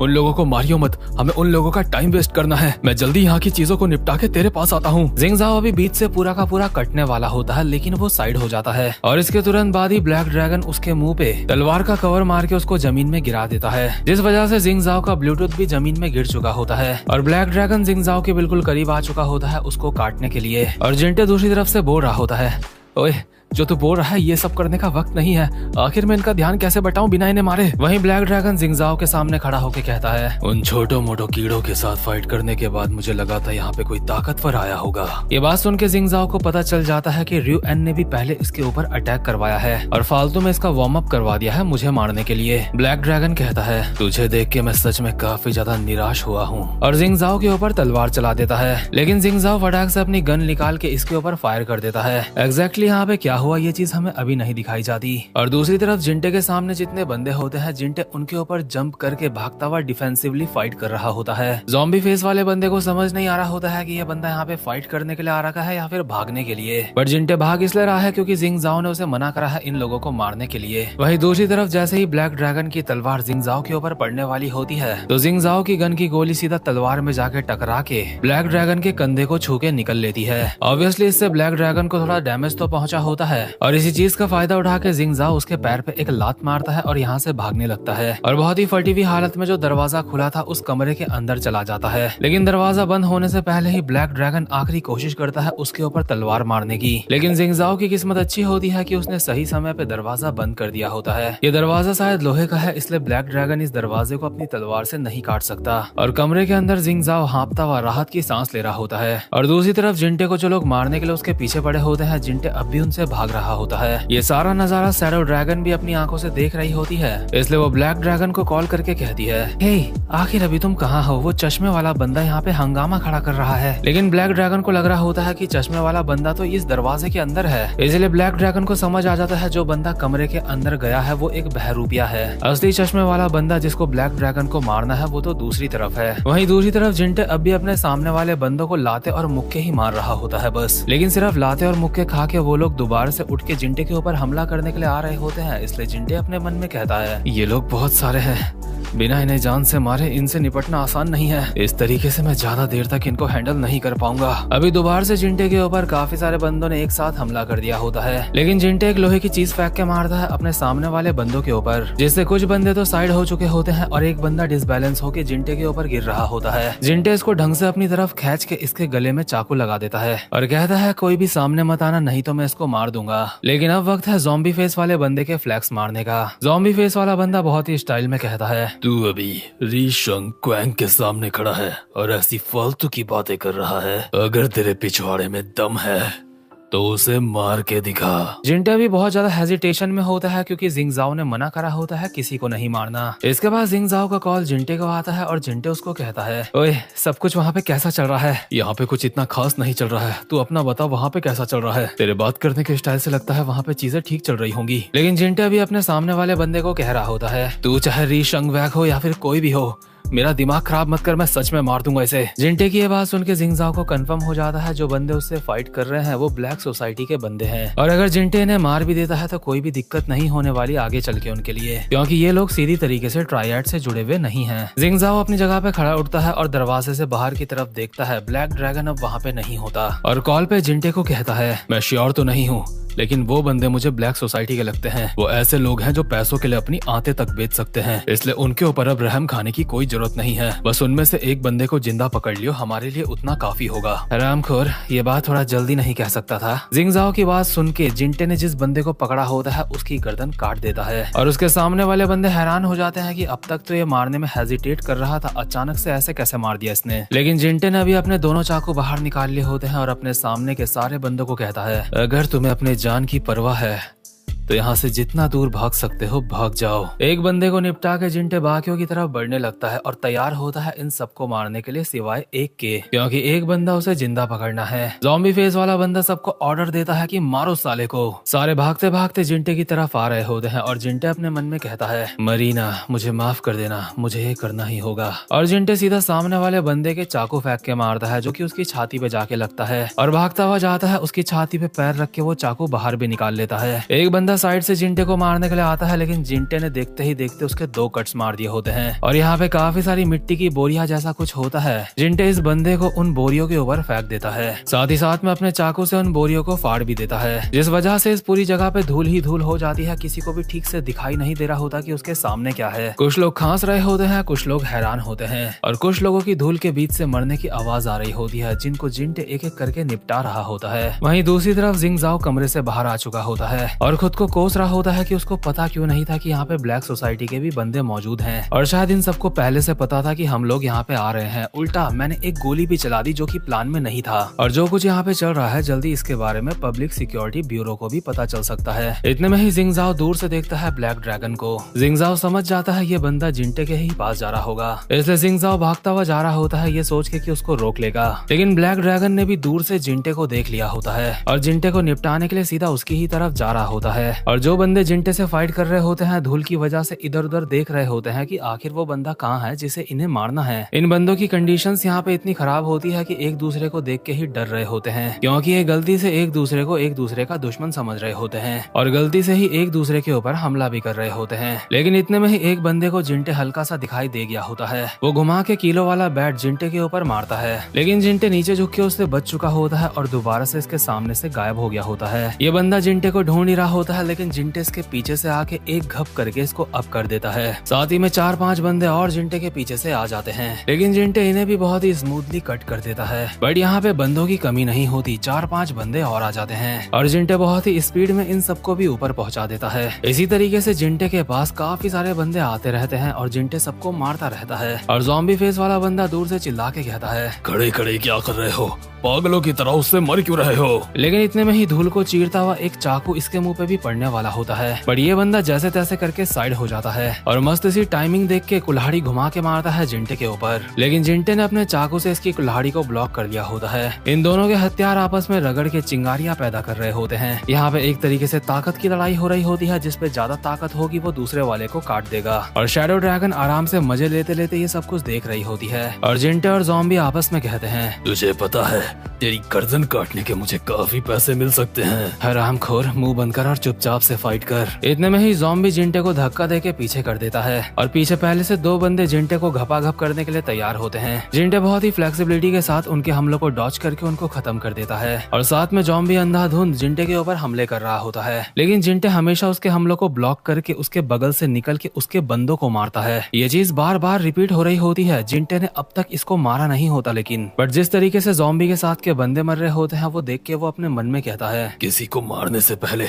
ये बिल्कुल भी हिचकिचा नहीं रहा है कि क्या ये सच में एक इंसान है। जिंटे ने देखते ही देखते ज़ॉम्बी के सारे बंदों को मार दिया होता है और शैडो ड्रैगन को भी समझ आ चुका होता है ये चाकू वाला बंदा कोई मामूली बंदा नहीं है, इसलिए इसको तो अब ब्लैक ड्रैगन ही निपटाएगा। और शैडो ड्रैगन खुद यहाँ से निकलने की सोच रही होती है, बट जिंग ज़ाओ जो भागता भागता इसी तरफ आ रहा होता है दूर से शैडो ड्रैगन को देख लेता है और उसे याद आता है ये तो वही लड़की है जिसको जिंग ज़ाओ ने उस वक्त देखा था जब वो पीले बाल वाले बंदे का पीछा कर रहा था, यानी कि ब्लू ड्रैगन का पीछा कर रहा था। जिंग ज़ाओ को ये फीलिंग आ रही होती है कि इस लड़की के पास जरूर कोई ऐसी इंफॉर्मेशन होगी जो हमें चाहिए। वहीं दूसरी तरफ जिंटे ने ज़ॉम्बी को जमीन में लेटा रखा होता है और उसके ऊपर चाकू मार रहा होता है, लेकिन उसने उसका चाकू पकड़ रखा होता है और दूसरे हाथ से जिंटे को कुल्हाड़ी मारने की कोशिश कर रहा होता है, लेकिन जिंटे ने अपने चाकू से उसको ब्लॉक कर रखा होता है। जिंटे को देख के ज़ॉम्बी को भी फीलिंग आ रही होती है कि ये बंदा जरूर कोरिया से होगा, क्योंकि ज़ॉम्बी खुद भी कोरिया से होता है। जिंटे ऐसी ही सिचुएशन में ज़ॉम्बी को बताता है कि वो सच में कोरिया का ही रहने वाला है, मतलब कि उसका ओरिजिन तो कोरिया से ही है। ज़ॉम्बी को समझ आ जाता है कि उसकी मौत करीब आ गई है, इसलिए वो कहता है, हम दोनों एक ही जगह से हैं, क्या हमें ये करना जरूरी है? मैं तुम्हारी मदद कर सकता हूँ। जिंटे के भी मन में ये बात आ रही होती है कि जिंग ज़ाओ ने कहा था कि एक बंदे को जिंदा छोड़ना है, क्यों ना इसी को जिंदा छोड़ दूं। पर इतने में ही बहुत ही ऊपर से ब्लैक ड्रैगन जंप करता हुआ नीचे आता है और अपनी तलवार से जिंटे के ऊपर हमला करता है। हालांकि जिंटे वहाँ से हट चुका होता है और उसकी तलवार ज़ॉम्बी के सीधा पेट में जाके लगती है और ज़ॉम्बी का काम खत्म। यहाँ का माहौल पूरा खूनी हो चुका होता है और ब्लैक ड्रैगन जिंटे को कहता है, मुझे तेरा ही इंतजार था, चश्मे वाले लड़के। तो फाइनली ब्लैक ड्रैगन और जिंटे एक दूसरे के आमने सामने आ चुके हैं और जब जिंटे की ब्लू ड्रैगन से फाइट हुई थी तो उस वक्त आपको पता चल चुका होगा कि ये ड्रैगन्स लोग कितने खतरनाक हैं, इसलिए ब्लैक ड्रैगन और जिंटे की फाइट देखने में मजा आने वाला है। तो खैर इसी के साथ चैप्टर 18 और 19 यहीं पे खत्म होता है। उम्मीद करता हूँ आपको वीडियो अच्छी लगी होगी, इसलिए चैनल को सब्सक्राइब और वीडियो को लाइक जरूर से कर देना। अब मैं मिलूंगा आपसे अपनी नेक्स्ट वीडियो में, तब तक के लिए गुड बाय।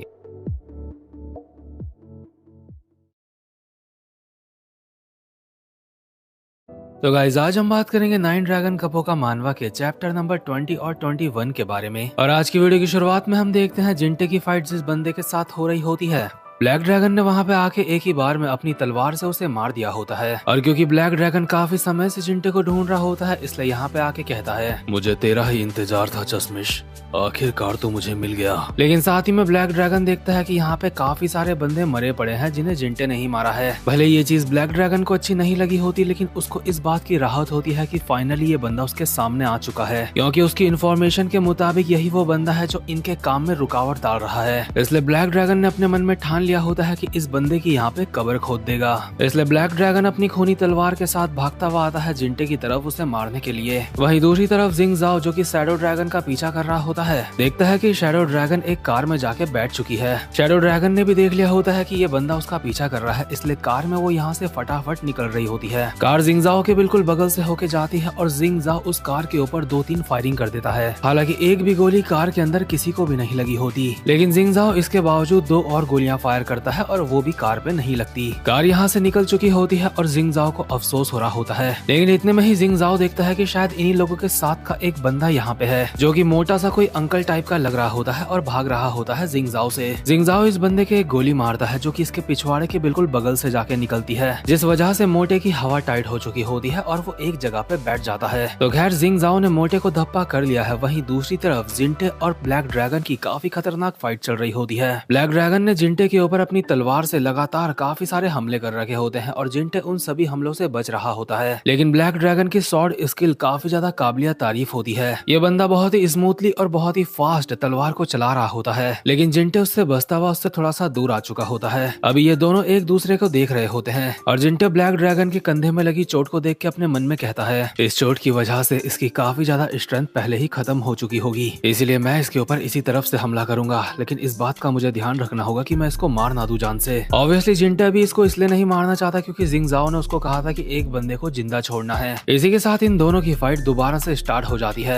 एक दूसरे के हमले से बचते हुए जिंटे देखता है कि अचानक से उसको एक ओपनिंग मिली है इसको मारने के लिए, इसलिए जिंटे उस ओपनिंग को वेस्ट नहीं करता और इस बंदे के ऊपर एक हमला करता है। लेकिन ब्लैक ड्रैगन उससे पहले ही जिंटे के मुंह पे एक मुक्का मार के उसको पीछे कर देता है। यहाँ पे ब्लेड्स के साथ इनकी फाइट तो चल रही होती है, लेकिन ये बात दोनों को ही पता होता है कि यहाँ पे इन दोनों में से जो माइंड गेम जीतेगा वही इस फाइट को भी जीतेगा। यानी कि आसान शब्दों में जिसका फोकस ज्यादा होगा वही बंदा जीतेगा और हारने वाला बंदा ऑब्वियसली इस दुनिया को छोड़ के निकलने वाला है। पर इतने में ही इन लोगों को बाहर से गोलियां चलने की आवाज आती है और ऑब्वियसली ये आवाज जिंगजाओ की गन से आ रही थी। साथ ही में क्योंकि एक कार की आवाज भी आती है इसलिए ब्लैक ड्रैगन समझ जाता है कि जो शैडो ड्रैगन है वो यहाँ से भाग रही है। लेकिन जब ब्लैक ड्रैगन ये सारी की सारी चीजें सोच रहा होता है तो जिंटे उसके ऊपर अपने चाकुओं से दोबारा से हमले कर देता है। लेकिन ब्लैक ड्रैगन उसके बावजूद भी अपनी तलवार से उन सारे हमलों को ब्लॉक कर लेता है। लेकिन ये हमले ब्लॉक करने के बावजूद भी जिंटे ने इस बंदे के दूसरे कंधे में एक कट मार दिया होता है और अब भी ब्लैक ड्रैगन के ऊपर लगातार अपने चाकुओं से हमले करे जा रहा होता है और ब्लैक ड्रैगन अपने मन में कहता है, आखिर ये बंदा है क्या? गोलियों की आवाज से भी इसका ध्यान हल्का सा भी नहीं बटा। इसका ध्यान अभी पूरी तरीके से मेरे ऊपर है, चाहे कुछ भी हो जाए इसका ध्यान भटकने नहीं वाला। जिंटे की ये बात ब्लैक ड्रैगन के लिए काफी ज्यादा इम्प्रेसिव होती है, इसलिए वो एक स्माइल के साथ दोबारा से जिंटे के ऊपर काफी सारे हमले कर देता है। लेकिन जिंटे इन हमलों से बच के थोड़ा सा पीछे की तरफ आ जाता है और ब्लैक ड्रैगन ने दोबारा से अपना फाइटिंग स्टांस ले लिया होता है और सीरियस टोन में कहता है, मेरा ध्यान हल्का सा भटक गया था लेकिन अब ऐसा नहीं होगा। और जिंटे का तो शुरुआत से ही सारा ध्यान इसी के ऊपर था और जिंटे इसको कहता है, तो क्या तू भी 9 ड्रैगन्स में से एक है? हाँ। ब्लैक ड्रैगन इसका जवाब नहीं देता और इसके बाद हम दूसरा सीन देखते हैं जहाँ पे ट्राइएड का हेड यानी कि ड्रैगन हेड और रियो एन उसका बेटा साथ में होते हैं, जहाँ पे ये दोनों एक दूसरे से बात करते हुए कहते हैं, रियो एन, मैं जानता हूँ तुम 9 ड्रैगन्स के ऊपर नजर रख रहे हो, लेकिन ये चीज मेरे लोगों को हैंडल करने दो और तुम अभी के लिए इस मामले से पीछे हट जाओ। लेकिन फादर, मैं ये काम खुद कर सकता हूँ। लेकिन तुम्हारा ये काम करने का कोई फायदा नहीं है, तुम्हें कुछ और काम करने हैं अभी। क्या?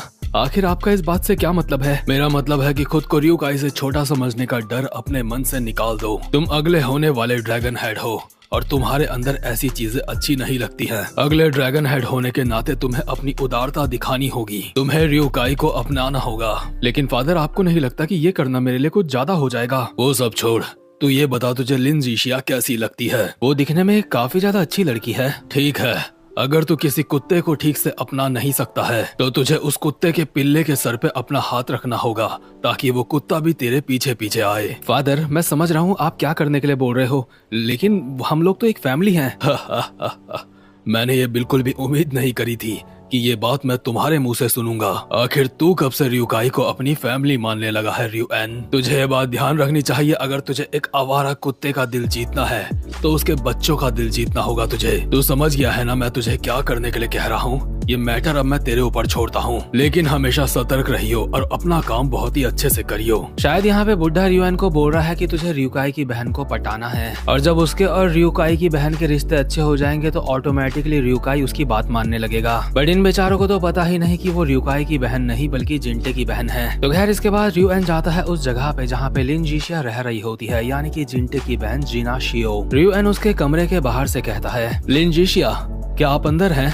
मैं रियो एन हूँ, क्या मैं अंदर आ सकता हूँ? लेकिन अंदर से कोई आवाज नहीं आती, इसलिए रियो एन को लगता है कि शायद अंदर कोई नहीं है। ये चीज कंफर्म करने के लिए रियो एन दरवाजा खोल के अंदर आ चुका होता है और सोच रहा होता है कि आखिर लिन जीशिया चले कहाँ गई। इधर उधर ताका झाकी करते वक्त जैसे ही वो एक पर्दे को साइड करता है तो अचानक से देखता है कि लिन जीशिया उसके सामने बिना कपड़ों के खड़ी है। लेकिन चिंता मत करो, रियो एन को कुछ दिखाई नहीं दिया है क्योंकि यहाँ पे काफी ज्यादा धुआं सा हो रखा है। और वैसे ताका झाकी करने की मेरी बिल्कुल भी आदत नहीं है, लेकिन जीना के बैक साइड में हम एक ड्रैगन बना हुआ देख सकते हैं और ये ड्रैगन उस वक्त तो नहीं बना था जब जीना जिंटे के साथ रहती थी। तो खैर, रियो एन के यहाँ पे आते ही जीना ने अपने ऊपर एक कपड़ा डाल लिया होता है और रियो एन बहुत ही शर्मिंदा होकर माफी मांगने लगता है और पर्दा दोबारा से बंद कर देता है सामने वाला और चुपचाप से यहाँ कमरे से बाहर निकल के अभी यहाँ से जाने लगता है। और ना जाने क्यों इस हरामखोर के चेहरे में अभी एक स्माइल होती है। बाकी आप मुझे बताओ, क्या ये अपने सामने का नजारा देख के खुश हो चुका है या फिर इसे ड्रैगन हेड की बात समझ आ चुकी है इसलिए स्माइल कर रहा है? तो खैर, जो भी हो, इसके बाद सीन शिफ्ट होता है और वापस से हम जिंटे वाले सीन में आते हैं जहाँ पे जिंटे ब्लैक ड्रैगन को कहता है, क्या तू 9 ड्रैगन का हिस्सा है? या फिर तू ड्रैगन हेड है? आखिर तू है कौन? तू कुछ बोलता क्यों नहीं? ब्लैक ड्रैगन इसका कोई जवाब नहीं देता और दोबारा से जिंटे के ऊपर तलवार से हमला कर देता है। जिंटे ने उस हमले को अपने चाकू से ब्लॉक कर लिया होता है और ब्लैक ड्रैगन के ऊपर एक हमला करने के लिए आ रखा होता है, लेकिन ब्लैक ड्रैगन जिंटे को पीछे की तरफ धक्का दे देता है। पर जिंटे का चाकू अब भी ब्लैक ड्रैगन की तरफ बढ़ रहा होता है और ब्लैक ड्रैगन उसकी छाती में लात मार के उसको पीछे कर देता है। पीछे होके जिंटे कहता है, क्या तुम लोगों को बात करना नहीं आता क्या? तू मेरी बात का जवाब क्यों नहीं दे रहा है? लेकिन ब्लैक ड्रैगन इस बात का भी कोई जवाब नहीं देता। वहीं दूसरी तरफ जिंग जाओ ने अपनी सारी की सारी गोलियां फायर कर दी होती है और अपने मन में कहता है, मैंने बिल्कुल भी नहीं सोचा था मैं 6 की 6 गोलियां खत्म कर दूंगा। मैंने तो इमरजेंसीज के लिए बचा के रखी थी। अब मेरे पास और कोई चॉइस नहीं है। उम्मीद करता हूँ कि जिंटे सब कुछ सही कर रहा होगा। वैसे जिंग जाओ जिंटे को जिंटे कह के नहीं बुलाता, लेकिन मैं जिंटे कह के इसलिए बुला रहा हूँ ताकि आपको पता चल जाए कि वो जिंटे को ही बोल रहा है। जिंग जाओ भी अभी उस सीन में आ चुका होता है जहाँ पे ब्लैक ड्रैगन और जिंटे की फाइट चल रही होती है। जिंग जाओ देखता है कि यहाँ पे पहले से काफी सारे बंदे मरे पड़े हैं, इसलिए अपने मन में कहता है, उसने अकेले ही इतने सारे बंदों को मार गिराया।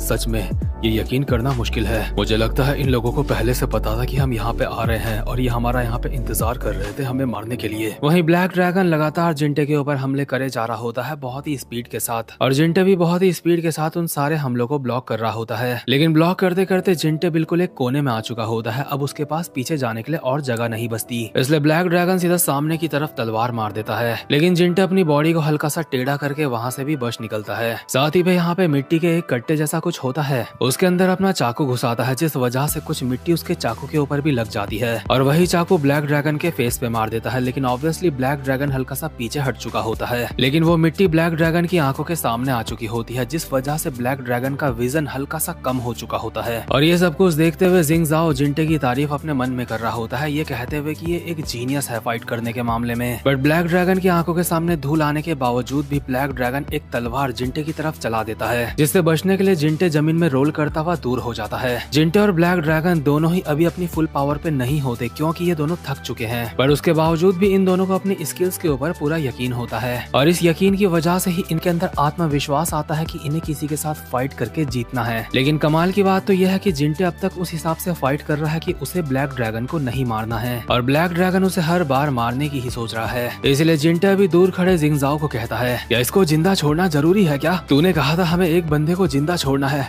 लेकिन किसी और को छोड़ देंगे, इसको नहीं छोड़ना। जिंटे ऐसा इसलिए बोल रहा होता है क्योंकि उसकी बात की वजह से कि जिंदा छोड़ना है एक को, जिंटे अपनी पूरी फुल पोटेंशियल में इससे फाइट नहीं कर पा रहा है। और जिंग जाओ तो भूल ही गया था कि उसने कहा था कि एक बंदे को जिंदा छोड़ना है। इसलिए जिंग जाओ को अब समझ आता है कि ये बंदा पूरी तरीके से फाइट नहीं कर रहा है यहाँ पे। इसलिए जिंग जाओ मुंडी घुमा के जिंटे को मना कर देता है कि इसको जिंदा छोड़ने की कोई जरूरत नहीं है। और ये जानते ही जिंटे के मूवमेंट्स में एक अलग तरीके का बदलाव आता है, वो बहुत ही स्पीड में जाता है ब्लैक ड्रैगन की तरफ उसे मारने के लिए। लेकिन ब्लैक ड्रैगन भी स्पीड में उसकी तरफ आते हुए उसके ऊपर एक तलवार मार देता है। हालांकि जिंटे उससे बच जाता है, लेकिन ब्लैक ड्रैगन को इस बात का एहसास पूरी तरीके से हो चुका होता है कि इसकी मूवमेंट्स का तरीका बदल चुका है। जिंटे के हमले अभी पहले से और भी ज्यादा खतरनाक हो चुके होते हैं और जिंग जाओ ये सब कुछ देख के अपने मन में कहता है, इन लोगों ने सब कुछ सही करा, लेकिन इन्होंने जिंटे को थोड़ा कम समझ लिया है। जिंटे यहाँ पे बहुत ही खतरनाक तरीके के रिफ्लेक्सेस दिखाता है और ब्लैक ड्रैगन के ऊपर काफी सारे कट्स मार देता है। जिंटे ब्लैक ड्रैगन के ऊपर तलवार से हमला करता है, लेकिन जिंटे पीछे की तरफ झुक के उससे बच जाता है। दरअसल जिंटे इतनी अच्छी तरीके से फाइट इसलिए कर पा रहा होता है क्योंकि उसका फोकस ब्लैक ड्रैगन के ऊपर काफी तगड़ा होता है, और अगर यही फोकस किसी का पढ़ाई में होगा तो आप लोग आसानी से क्लास में टॉप मार सकते हो। जिंटे जैसे ही ब्लैक ड्रैगन के हमले से बचता है और ब्लैक ड्रैगन अभी उससे हल्का सा दूर होता है, तो जिंटे सीधा अपना एक चाकू फेंक के मारता है ब्लैक ड्रैगन के पेट के साइड में। भले ही ब्लैक ड्रैगन को काफी तगड़ा डैमेज पहुंचा होता है, लेकिन उसको ये बात पता होती है कि अगर ये अपने चाकू फेंकेगा तो क्लोज फाइट करने में उसको दिक्कत होगी। इसलिए ब्लैक ड्रैगन उसके करीब जा रहा होता है उसको काटने के लिए, लेकिन इतने में ही जिंटे अपना दूसरा चाकू भी फेंक देता है। हालांकि ये बिल्कुल सरप्राइज अटैक था, लेकिन इसके बावजूद भी ब्लैक ड्रैगन उस चाकू को अपनी तलवार से मार के साइड कर देता है। लेकिन तलवार से उस चाकू को हटाने के लिए उसको अपनी तलवार हल्की सी स्विंग करनी पड़ी थी, और आपको पता होगा एक स्विंग करने के बाद दूसरा स्विंग करने में हल्का सा टाइम तो लगता है। और उसी टाइम के बीच में जिंटे इसके पास आता है और उछल के इसके मुंह में एक खतरनाक सा घुटना दे मारता है, और इसके बाद ब्लैक ड्रैगन का काम 25 हो चुका होता है। और जिंग जाओ ये देख के हैरान हो रहा होता है कि आखिर ये बंदा किस तरीके की फाइट कर रहा था, क्योंकि जिंटे जिस तरीके की फाइट कर रहा था इस तरीके की फाइट वही इंसान कर सकता है जिसे अपनी जान की कोई चिंता नहीं है। तो खैर ब्लैक ड्रैगन को निपटाने के बाद जिंटे भी थक चुका होता है और एक जगह पे बैठ के जिंगजाओ को कहता है ये सच में असली का मॉन्स्टर है।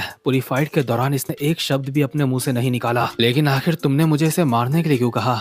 हमें इससे इन्फॉर्मेशन नहीं निकलवानी क्या? अगर तुम इसे जिंदा भी छोड़ देते तो भी ये कुछ नहीं बताता हमें। और जिस लड़की को हमने विक्टोरिया पीक में देखा था उसको मैंने यहाँ पे भी देखा। मुझे यकीन है वो लड़की इन्हीं लोगों के साथ मिलकर काम कर रही थी। क्या वो लड़की? क्या तुमने उसको पकड़ा? नहीं, वो भागने में कामयाब रही। जिस बंदे को तूने मारा है लगता है उस लड़की को इसके ऊपर पूरा यकीन था। उसने बिल्कुल भी सोचा नहीं होगा कि तुम इसको मार दोगे। इसके बाद जिंगजाओ जिंटे को एक सिगरेट देता है। जिंटे उसको पीने की कोशिश करता है लेकिन उसको खांसी आ जाती है। इसके बाद जिंगजाओ उस मोटे को पकड़ के यहाँ पे लेके आता है जिसको उसने अभी थोड़ी देर पहले पकड़ा था। ये मोटा होता तो जिंदा है लेकिन इसकी हालत इतनी खराब होती है डर के मारे कि ऐसा लग रहा होता है जैसे इसके प्राण इसको छोड़ के चले गए हैं। जिंटे इस मोटे को देख के कहता है आखिर अब ये हरामजादा कौन है?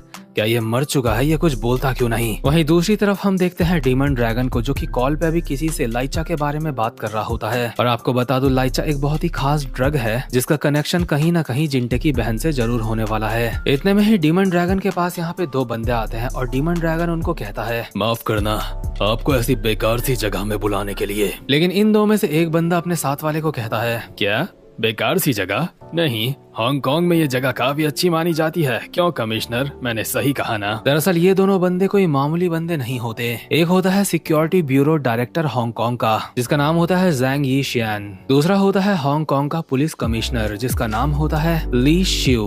और शायद से डीमन ड्रैगन इन लोगों की मदद से जिंटे को धप्पा करने की सोच रहा है, लेकिन शायद डीमन ड्रैगन ये बात नहीं जानता कि ब्लैक ड्रैगन मारा जा चुका है। और साथ ही साथ मैं आपको बता दूं इस चैप्टर के आगे अभी इस मानवा के और चैप्टर नहीं आए हैं, इसलिए आगे के चैप्टर्स की एक्सप्लेनेशन के लिए आप लोगों को थोड़ा सा इंतजार करना पड़ेगा। क्योंकि ये मानवा काफी न्यू है इसलिए हम इसके लेटेस्ट चैप्टर तक पहुंच चुके हैं। और उम्मीद करता हूँ कि आप सबको भी ये मानवा अच्छी लग रही होगी क्योंकि मुझे तो अच्छी लग रही है। तो खैर वीडियो को लाइक और चैनल को सब्सक्राइब जरूर से कर देना। अब मैं मिलूंगा आपसे अपनी नेक्स्ट वीडियो में, तब तक के लिए गुड बाय।